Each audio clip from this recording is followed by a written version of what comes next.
way game audio works is it's not like a movie or a TV show where it's very linear and you say, okay, this has to start here and end here, and so I only need this much of this sound. The sound is kind of always playing.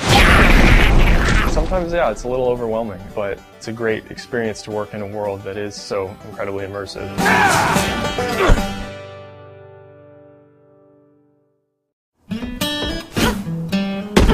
There's a lot to do in an MMO, and we spent a lot of time with the workflow, so it's timed right and sounds great too.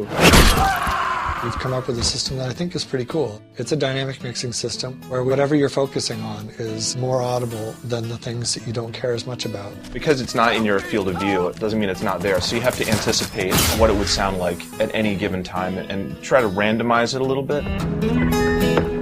So what we're looking at here is a windmill, and just to kind of illustrate how we do the audio for this, it's got two types of sounds attached to it. There's about 10 variations of each sound.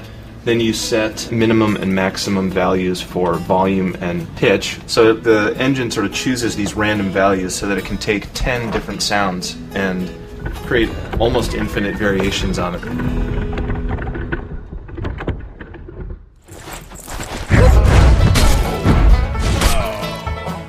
This is the Thief skill Death Blossom, and there's several layers, some cloth movements, some whispers, and now that we have this all together, we'll render that out as a whole piece, and we'll put that into Audio Workshop and trigger it on that one animation.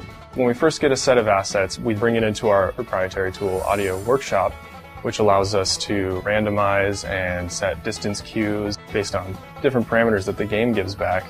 Once we've taken that sound effect and put it into Workshop, we can put another layer on top of that, which is scripting. And scripting takes in some properties like what type of shoe do you have, what terrain are you on, what armor are you wearing, and now we can intelligently play all these sounds together so you sound like you. You don't sound like someone else.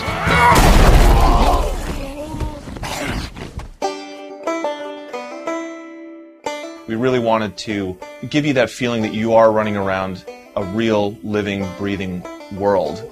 I guess what I really hope is that I hope that people play this a lot and everything that they hear sounds as good as the visuals do.